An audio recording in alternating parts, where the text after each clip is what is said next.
Nosotros privatizamos los bancos, la compañía telefónica, las líneas aéreas, la siderurgia, las minas. Estamos ahora procediendo a privatizar los puertos.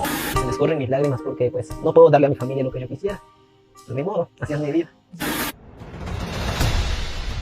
Ellos son los hombres más poderosos de México.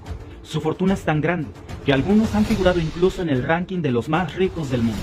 Pero lo que pocos saben es que estas 23 familias que hoy controlan la mayor parte de la economía del país se hicieron ricos mientras México se hundía en la pobreza, en una de las peores crisis económicas de su historia, en la que muchos han catalogado como el segundo mayor robo de México después de que se perdiera la mitad de su territorio a manos de Estados Unidos.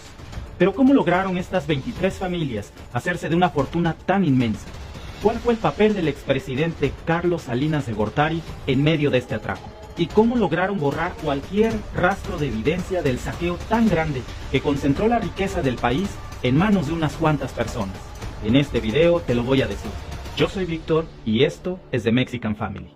En el pasado video hablamos de cómo Rusia consolidó uno de los robos más grandes de su historia, malbaratando todas las empresas nacionales para concentrarlas en manos de unos cuantos oligarcas rusos, que hasta hoy controlan la economía de Moscú. Pero esta historia de la que hoy vamos a hablar es aún más terrible que la historia del saqueo de la riqueza de Rusia después de la Unión Soviética, con exactamente el mismo modus operandi y casi durante los mismos años. Hablemos de México y de cómo la distribución de la riqueza nacional tuvo un parteaguas vergonzoso, un antes y un después entre la pobreza y la pobreza extrema. Para entenderlo, hagamos historia. Todo comenzó aquí, en el sexenio de este terrible personaje, el expresidente Carlos Salinas de Gortari. Para México ver este rostro es recordar una de las historias más duras del país, en las que, al igual que estaba sucediendo con Mikhail Gorbachev en Rusia, simultáneamente en México se privatizaban y malbarataban cientos de empresas que eran propiedad del Estado para prácticamente regalárselas a una pandilla de pillos que se convertirían en respetables millonarios. Para dimensionar de qué tamaño pudo ser el robo durante este periodo, al final del gobierno de Salinas, el número de mexicanos más ricos del mundo registrados por la revista Forbes pasó de una sola familia, los Garza Sada, a una pandilla de 23 nuevos multimillonarios que sumaron en conjunto 41.900 millones de dólares en un solo año, que fue de 1993 a 1994. Justo en el mismo año en que también se inició una crisis económica que disparó los niveles de pobreza al 69% de los mexicanos. A esa horrorosa crisis del 94 también se le conoció como el efecto tequila, el error de diciembre, y para muchos especialistas, esa fue la mayor crisis económica que ha enfrentado México en toda su historia moderna y que terminó por afectar a empresas, familias e incluso a la economía mundial. Yo era un niño cuando eso ocurrió y me acuerdo claramente porque yo era el clásico niño de los mandados. El día anterior me mandaron a comprar lo de siempre. 1 kilo de tomates por 2 pesos, 1 kilo de tortillas por 1 peso y algunas otras cosas. Al día siguiente, el mismo kilo de tortillas que había costado 1 peso, ya costaba 7. Y en menos de 24 horas lo mismo pasaba con casi todo. El resultado de eso fue regresar a casa con las manos vacías y con un asombro que nadie podía creer. Mientras muchos no teníamos para comprar 1 solo kilo de tortillas, una pandilla de ladrones se convertían en los 23 hombres más ricos de México e incluso del mundo. Primero, ¿quieres saber por qué ocurrió esta terrible crisis económica? Bueno, hubo varios factores, pero te voy a decir algunas de las razones principales. La primera de ellas fue un déficit fiscal histórico que se originó al final del sexenio de Carlos Salinas, en donde el país estaba hecho un polvorín, entre el asesinato de destacadas figuras como el cardenal de la Iglesia Católica, Juan Jesús Posadas Ocampo, hasta el mismo candidato presidencial del PRI, Luis Donaldo Colosio, y el secretario general del mismo partido, Francisco Ruiz Massieu, que por cierto, era excuñado del mismo presidente Carlos Salinas de Gortari. Y después de todo eso, México terminó en 1994 con una profunda crisis política en donde la presencia de Carlos Salinas era insostenible.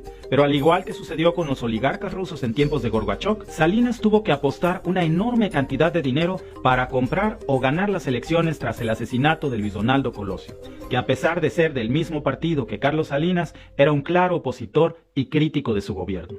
Así que el dinero para ganar la elección después de la muerte de Colosio, por supuesto que provino de las arcas del gobierno. Y eso provocó un aumento desmesurado en el gasto público con un nivel del déficit histórico que representó el 7% del Producto Interno Bruto. Y gracias a esa crisis económica, miles de mexicanos perdieron sus empleos o sus propiedades. Según datos del propio INEGI, en 1996, el índice de personas con pobreza patrimonial fue del 69% de la población. Y con eso, se desató una incontrolable oleada de violencia e inseguridad que ha ido escalando hasta el día de hoy. Mientras México se hundía en la violencia y la pobreza, había un selecto grupo de empresarios, si se les puede llamar así, que se enriquecían mientras México se hundía. A este atraco, que fue uno de los robos más grandes en la historia de México, se le puso un nombre elegante, al igual que en la Rusia de Gorbachov. Se le llamó privatización. Y en el video pasado, donde hablamos de la historia de los oligarcas rusos, veíamos las enormes coincidencias en estos esquemas de privatización en ambos países. Bueno, esto no fue del todo una coincidencia.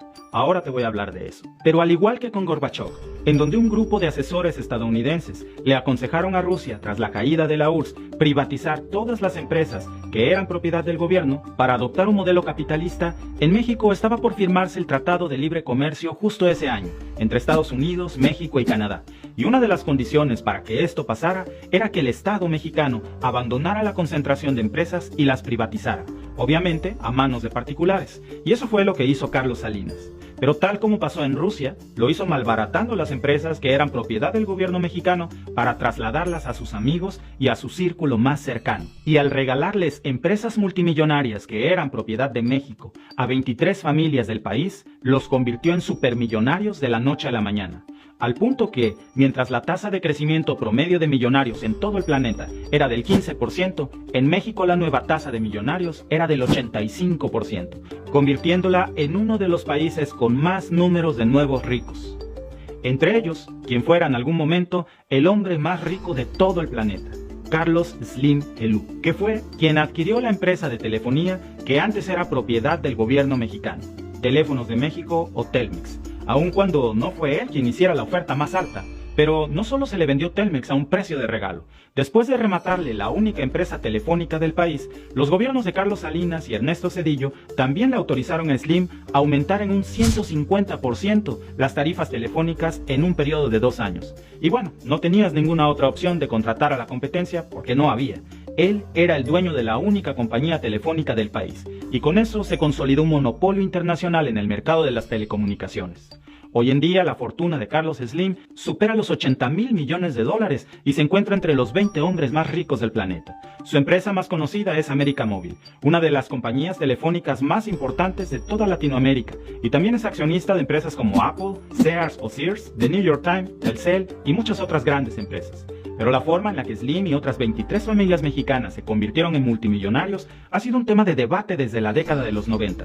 Y es que Slim fue uno de los grandes beneficiados de las privatizaciones realizadas por el gobierno de Carlos Salinas, comprando la mayor parte de las acciones de Telmex por un valor cercano a tan solo $450 millones, cuando el valor real de Telmex era de más de $8,000 millones aproximadamente. Es decir, la compró en mucho menos de una décima parte de su valor real.